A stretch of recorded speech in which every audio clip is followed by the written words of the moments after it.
Hello, everyone. So earlier on today, we heard from Amelia about how consideration is what's really driving eating and drinking at the moment. Well, one of the sort of very important considerations that consumers are increasingly taking into account is the impact of what they eat and drink. And that means on their bodies, but also on the environment around them. So in other words, they're trying to do no harm. And this is our next megatrend that we're going to talk about. So consumers are more aware of the challenges faced by the world around them. So they're thinking more, and this has been a building trend for a few years now, thinking more about where their food's coming from, about the animals, the people, and the environment that were involved in the production. And as we see a lot of sort of political and environmental and social issues becoming more apparent and more urgent, this trend is only growing. As an example, as a show of hands, how many people here have reduced the amount of meat that they eat in the last 5 years or so? How many for environmental reasons? And how many for health? So that's actually quite an impressive number, and it's reflected in the States as well. 31% of Americans now practice meatless Mondays.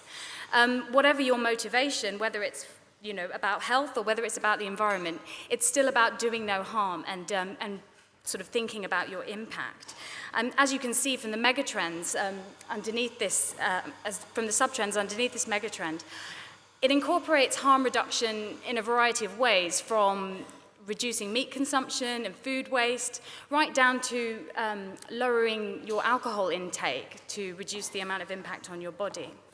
A very key sub-trend within this, that's kind of a trend that goes across sort of well-being, food, drink, and everywhere, is mindfulness and being mindful of impact. So ultimately, this aims to focus the mind on what you're eating, so that you're conscious of every mouthful and really savor and really enjoy it and think about it. Consciously choosing everything you eat, consciously choosing the ingredients. And part of this is also being mindful of the impact as well. An example here is the Soul Origin cafe in Australia, where all of the ingredients are mindfully sourced, which means they're organic or sustainable or local. In terms of impact, we're now just going to have a quick look at one of the most pressing environmental impacts at the moment. It's supposed to be 70 degrees today. It's freezing here. Speaking of global warming, we need some global warming.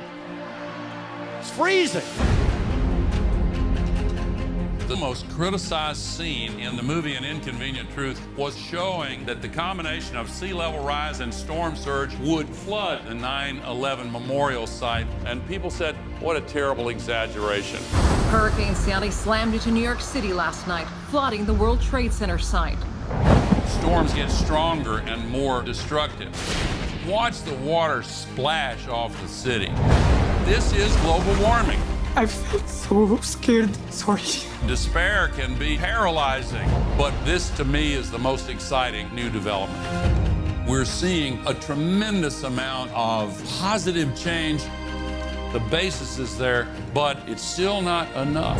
It's crunch time at the climate change conference in Paris. Still some really tough negotiations going on. What would it take to shift to renewables? I'm talking about breaking the impasse. Virtually every nation in the entire world agreed to get to zero greenhouse emissions. It is unprecedented. It's time to put America first. That includes a promise to cancel billions in climate change spending. Our plan will end the EPA.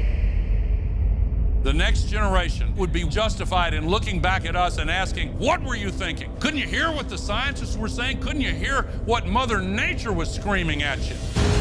This movement is in the tradition of every great movement that has advanced humankind. We're not going to recognize it. We don't want to discuss it. It is right to save humanity. It is wrong to pollute this earth. It is right to give hope to the future generation.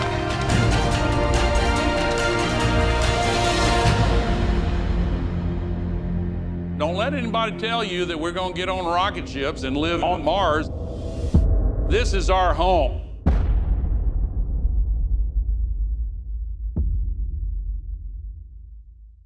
So whatever we may think of Al Gore, it's a very impactful message and just illustrates how far we've come in terms of energy, but also the new challenges that we face.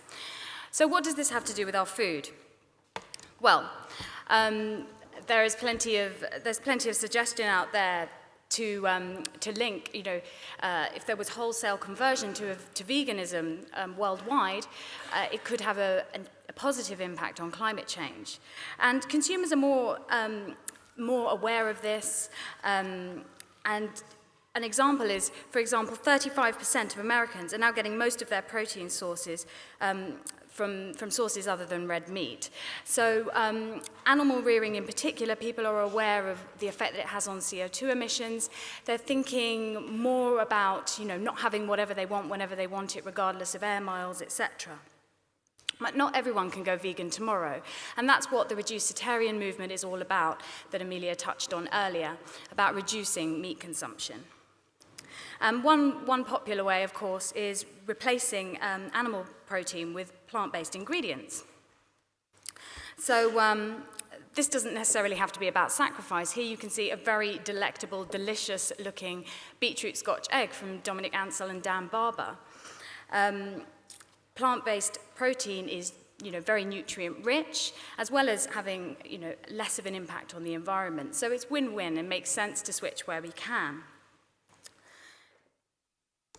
As I said, vegan food doesn't have to be about sacrifice. It doesn't have to be about sort of boring, virtuous food. Increasingly, more and more brands and restaurants are sort of serving really indulgent and launching really indulgent products, like think towering vegan burgers covered in sauce and loaded fries, vegan donuts.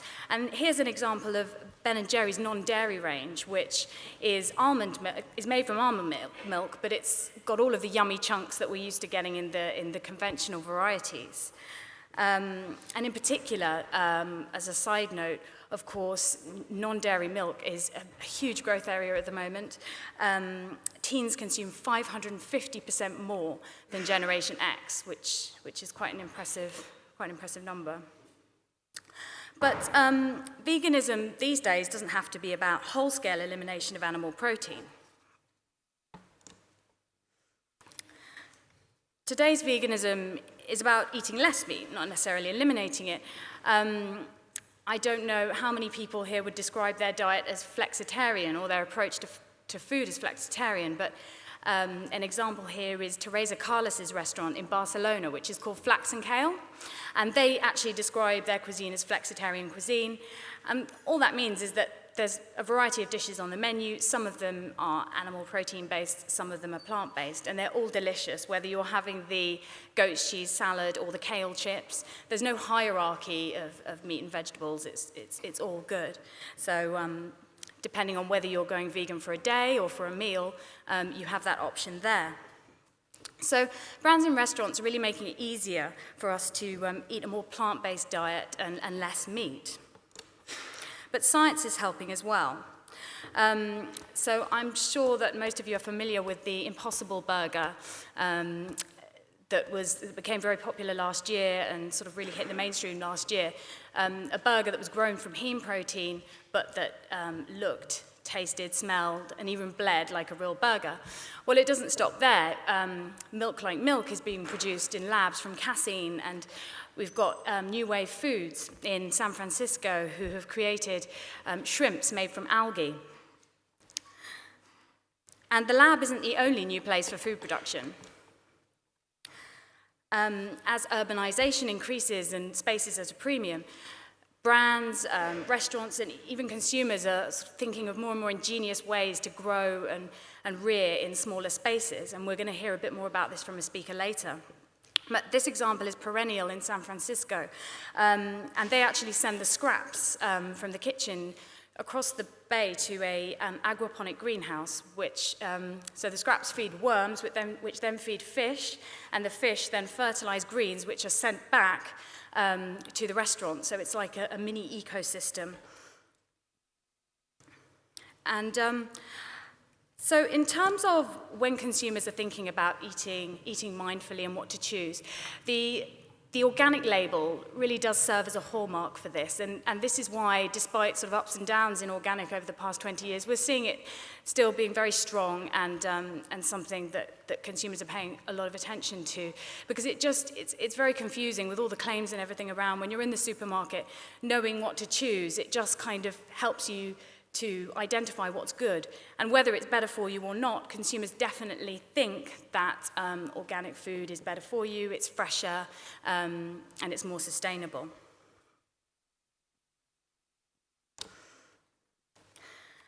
So despite all the sort of environmental impact that I've spoken about, and also food shortages in some parts of the world that are very real, waste is still a huge issue, and it's something that people are talking about more and more, and consumers are becoming more aware of. You know, we're seeing zero waste restaurants, and we're going to hear more about that later. We're also seeing zero packaging supermarkets. There's one in Hackney. And for example, there's this platform called Too Good To Go in the UK, which enables restaurants to sell their unused food to consumers for as little as £2. So although food waste is a real issue, it's really nice actually seeing how creative people are getting about addressing the problem. And so much so that Anthony Bourdain very recently released a film on the subject, which I'm going to end with now. When you were first approached about this project, what did you think? Was there... I hated the whole idea of this movie. It's so serious. I don't even know that we deserve to live. But as a young cook, I came up in an old school system: use everything, waste nothing. I've actually never thought about what happens to my food when I throw it away. In the United States, 40% of the food we produce is going to waste. Food production is the single biggest cause of deforestation, water extraction, biodiversity loss. More and more people are concerned about climate change, and one of the biggest contributors to greenhouse gases is the food that they're throwing away. We are literally taking food out of the mouths of the hungry and sending food waste into landfill. That is crazy. We don't need to produce more. We need to act different. What does a chef do? They take something that's ugly and tough and transform it into something wonderful. We celebrate utilization of nose to tail for an animal, but rarely for a farm. None of this typically gets consumed, and that's delicious. Wow. That's what I love about waste. You have to look at your kitchen in a different light. I think we got it. The flavor's amazing, right? People think it's a garbage fish. I put it on the menu as Orata Americana. So you make up a name. I mean, this is awesome. Fishermen's wives took this reject fish and they created bouillabaisse, prosciutto di Parma. That is a waste-fed pig. They're not sold as waste, they're sold as delicious dishes. We have the power to demand change from the food industry, and unless we shout about it, they'll never change. We need to harness people's obsession with food right now. We're learning from that resourcefulness. Wow. Oh my God. This is like the best thing I've ever had, ever. It really does come down to what are our values as society. You gonna help me cook when we get home? I'll try and help. Tackling food waste doesn't need to be depressing. It's delicious. It doesn't matter where you are, it doesn't matter how much money you have. You can reduce the amount of food waste. That's exciting. This is something important. We can do it. And one can enjoy the smug self-satisfaction of doing the right thing. How often do you get to do that? Thank you very much.